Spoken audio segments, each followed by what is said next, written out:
Hello dear students, मैं हूं आपका इंस्ट्रक्टर प्रणय कुमार और आज के इस वीडियो में हम लोग टेंस क्विज के पार्ट 2 में आ चुके हैं। इससे पहले हमने 10 ऑब्जेक्टिव को क्लियर कर लिया है जो कि आपके लिए इम्पॉर्टेंट था। आज इस वीडियो में 15 ऑब्जेक्टिव को क्लियर करने वाले हैं। ये 15 ऑब्जेक्टिव आपके लिए काफ़ी इम्पॉर्टेंट है और याद रखिएगा ये सभी BBD के मॉडल सेट से लिया गया है, यानी कि जानते ही हैं कि ये सेट BSEB के लिए कितना महत्वपूर्ण होता है। तो इसलिए इस वीडियो के साथ आप बने रहेंगे। आज हम लोग टेंस क्विज को देखने वाले हैं जो कि पार्ट 2 का रहेगा। अगर आप और भी कोई भी जानकारी चाहते हैं तो डिस्क्रिप्शन ज़रूर चेक करिएगा और हमारे प्लेलिस्ट पे जा कर के देखिएगा जो आपको आई बटन पर भी मिल जाएगा। प्लेलिस्ट चेक करिएगा, बहुत सारे इंपॉर्टेंट ऑब्जेक्टिव सीरीज चलवाए गए हैं जो कि आपका जो है ना इंग्लिश ग्रामर का भी है और रेनबो का भी है, वहाँ से आप देख सकते हैं। ठीक है, यानी कि टेक्स्ट बुक का भी है और ग्रामर का भी है, दोनों क्विज़ है। फाइनल एग्ज़ाम के लिए आप लोगों को जो है ना बहुत ही तैयारी करना पड़ेगा।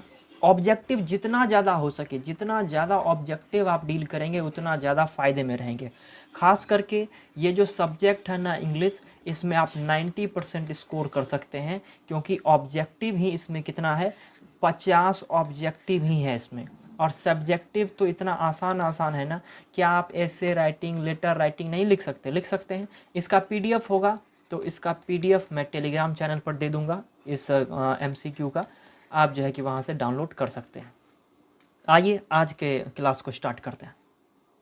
देखिए पहला क्वेश्चन कह रहा है he has broken his leg so he dash dash play football. तो ही हैज़ ब्रोकन यानी कि उसका जो है कि पैर क्या हो गया है, टूट गया है, ब्रोकन टूट चुका है। तो क्या वो फुटबॉल क्या नीचे कांट खेल नहीं सकता, शुड, मस्ट, शुड नॉट। तो क्या उसको जो है कि फुटबॉल खेलना चाहिए, जब लेग ही टूट गया तो उसको तो नहीं खेल पाएगा वो, यानी कि मस्ट नहीं हो सकता और जो है कि शुड भी नहीं हो सकता, दोनों नहीं होगा। अब एक हो सकता है शुड नॉट यानी कि खेलना नहीं चाहिए। अब याद रखिएगा जब यहाँ पर कैपेबिलिटी ही नहीं है, इसके पास लेग ही टूट गया है, तो यहाँ पर कैन का हम लोग प्रयोग करेंगे। एडवाइस देना होता तब हम लोग शुड का प्रयोग करते, शुड नॉट कर देते, लेकिन यहाँ पर कैपेबिलिटी है तो यहाँ पर किसका प्रयोग करेंगे, ऑप्शंस ए का यहाँ पर राइट आंसर होगा। समझ गए कि क्या कह रहा है, उसका पैर ही टूट गया तो वो फुटबॉल नहीं खेल सकता।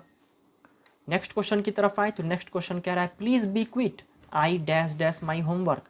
एकदम शांत रहो, यानी कि अभी इस वक्त शांत रहने की बात हो रही है। अभी अगर इस वक्त बात होगी तो नाउ का प्रयोग होगा, यानी कि ये इस वक्त की बात हो रही है जिस वक्त मैं होमवर्क क्या कर रहा हूँ।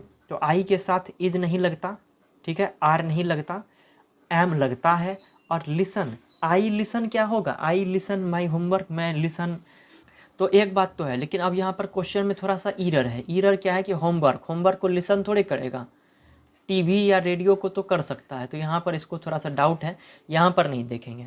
तो आई के साथ किसका प्रयोग करते हैं, एम का। तो जाहिर से बात है वहाँ से यही वाला सही हो गया, इज एम आर, इसके बाद बी फोर्स लगा हुआ है तो सही हो जाएगा सी आंसर। नेक्स्ट क्वेश्चन की तरफ देखिए, the teacher dash dash the lesson yesterday. आपको मैंने बताया था कि इसको चेक कैसे करेंगे, कैसे जानेंगे कि कौन सा प्रयोग हुआ। टीचर है, सिंगुलर है तो सिंगुलर लगा दें तो गलत हो जाएगा, ठीक है। आप देखिए कि किसका प्रयोग करेंगे। यहाँ पर देखिए यस्टरडे, सबसे पहले आपको ये दिख जाना चाहिए। यस्टरडे जैसे ही दिखा तो समझ जाइए कि पास्ट का बात हो रहा है। अब पास्ट के लिए सीधा सीधे वाला पास्ट लगाएंगे, हैड का नहीं लगाएंगे क्योंकि ये चुका वाला बात होगा। इसके बाद एक और कोई जो है ना सेंटेंस आ जाएगा, कोई और क्लाउज आ जाएगा तब तो होगा। इसीलिए सीधा हम लोग V2 का प्रयोग यहाँ पर करेंगे। ऑप्शंस बी क्या होगा, करेक्ट हो जाएगा। हमारे टीचर ने लेसन पढ़ाया कल, तो कौन सा आंसर सही होगा, आंसर बी। नेक्स्ट क्वेश्चन की तरफ आए तो नेक्स्ट कह रहा है yesterday I dash dash buy, yesterday I dash dash to buy bread, यानी कि मैं जो है कि कल, कल क्या, यस्टरडे है, फिर से वही बात आ गया, पास्ट है। तो पास्ट है तो पास्ट का हमको वर्ब लेना पड़ेगा। गो पास्ट नहीं है, गोइंग नहीं है, टू गो नहीं है, एक ही बचा वेंट। तो राइट आंसर कौन सा हो जाएगा, राइट आंसर हो जाएगा डी। तो यह बात याद रखिएगा, ये जो यस्टरडे है, टुमारो है, एवरी डे है, नाउ है, यही सब देख करके जो है ना आपको खोजना पड़ेगा, बहुत ही इंपॉर्टेंट है। आप बहुत ही अच्छे तरीके से अगर इसको समझ रहे हैं तब तो समझ लीजिए कि इम्प्रूवमेंट हो गई है। वीडियो हेल्प में आया तो इसे लाइक और शेयर करते जाइएगा। आइए नेक्स्ट क्वेश्चन की तरफ। नेक्स्ट क्वेश्चन कह रहा है ही dash dash for 4 hours every day. अब आपको मैंने कहा था कि अगर जैसे ही टाइम लगा हो और फॉर से या फिर किससे जुड़ा हो, सिंस से जुड़ा हो, तो परफेक्ट कंटिन्यूअस हो जाता है। लेकिन यहाँ पर एक चीज़ रुकना है आपको, एवरी डे देखना है, यानी कि प्रत्येक दिन। ये हमारा जो है ना इनडेफिनिट हो गया। जैसे ही ऑफेन, प्राय या फिर एवरीडे का प्रयोग हो जाता है, डेली का प्रयोग हो जाता है, किसका यहाँ पर प्रयोग हो जाएगा, डेली का प्रयोग हो जाएगा। तो ये सभी क्या होगा, तो डेली सब वाला जो बात हो गया ये प्रत्येक दिन होते रहता है। तो यहाँ पर क्या होगा, तो हम लोग किसका प्रयोग करते हैं इंडेफिनिट के लिए, V1 या फिर V5 का, V5 का प्रयोग करते हैं सिंगुलर के लिए। ये जो ही है ये सिंगुलर है, सिंगुलर के लिए सिंगुलर वर्ब, तो कौन सा होगा, प्रैक्टिस नहीं होगा, ये भी नहीं होगा, ये भी नहीं होगा, कौन सा होगा, याद रखिएगा ये सिंगुलर एक्सिलरी वर्ब है, लेकिन इस सब का तो होगा ही नहीं, क्योंकि इसके बाद तो V4 चाहिए, और V4 अभी हमको लेना नहीं है क्योंकि यहाँ पर एवरीडे लगा हुआ है। सिंगुलर के साथ सिंगुलर वर्ब प्रैक्टिसेस हो जाएगा, राइट आंसर ए होगा। नेक्स्ट क्वेश्चन की तरफ आए तो कह रहा है you dash dash get new dress tomorrow. अब देखिए यस्टरडे देखा था, अभी हमने क्या देख लिया, टुमारो। टुमारो क्या होता है, टुमारो का मतलब हो गया कल। ये FUTURE फ्यूचर, यानी कि ये फ्यूचर का बोध करवाता है। फ्यूचर के लिए फ्यूचर वाला वर्ब ही लगेगा। तो डिड तो पास्ट है, डिड नॉट भी पास्ट है, हैड नॉट, ये सभी क्या है, ये सभी हैं पास्ट, तो ये सभी तो होंगे नहीं, तो कौन सा होगा, विल यहाँ पर राइट आंसर हो जाएगा, राइट आंसर ए होगा। नेक्स्ट क्वेश्चन की तरफ आए तो नेक्स्ट क्वेश्चन कह रहा है दे वर डैश डैश नॉइस। अब यहाँ पर याद रखिएगा कि बेस फॉर्म है, उसके बाद हमेशा V4 का प्रयोग करना पड़ेगा। तो मेड नहीं होगा, मेक नहीं होगा, टू मेकिंग नहीं होगा, यहाँ पर मेकिंग लगा हुआ है, तो आंसर कौन सा हो जाएगा, आंसर बी राइट हो जाएगा। नेक्स्ट क्वेश्चन की तरफ आए तो नेक्स्ट क्वेश्चन कह रहा है he does not dash dash hair book. अब यहाँ पर ये हेयर हो गया, यहाँ पर क्या होना चाहिए, हर होना चाहिए था, ठीक है। सी डज नॉट, वो नहीं पढ़ती है अपनी किताब, तो अपनी किताब नहीं पढ़ती है, पढ़ने के लिए किसका प्रयोग करेंगे, रीड का या रीडिंग का, ये सब में तो रीड ही है, किसका प्रयोग कर दें, रीडिंग का नहीं होगा, क्योंकि इज MR बेस फॉर्म होता तब तो हम लोग V4 का प्रयोग करते, तो यहाँ पर तो है नहीं। तो सिंगुलर के साथ ये रीड्स क्या है, सिंगुलर, सिंगुलर के साथ सिंगुलर वर्ब, और ये हमेशा हमेशा क्या है, प्लूरल, तो किसका प्रयोग करेंगे। मोस्ट ऑफ स्टूडेंट्स यहाँ पर बी आंसर लगा देंगे। याद रखिएगा कि ये हमारा सब्जेक्ट है सिंगुलर, इसे वर्ब मिल चुका है सिंगुलर, अब यहाँ आने वाला वर्ब स्वतंत्र रहेगा, V1 में रहेगा, तो राइट आंसर कौन सा हो जाएगा, राइट आंसर ए होगा, read. He does not read her book. Next question की तरफ आए तो नेक्स्ट क्वेश्चन कह रहा है most of the candidates, candidate है या कैंडिडेट्स है, कैंडिडेट्स। जैसे ही कैंडिडेट्स देखा तो हमारा मन कैसा हो गया, प्लूरल पर चला गया, हमारा मन प्लूरल हो गया। याद रखिएगा ये जो चीज़ है ना, सिंगुलर और प्लूरल का खेल, ये इसको याद रखिएगा।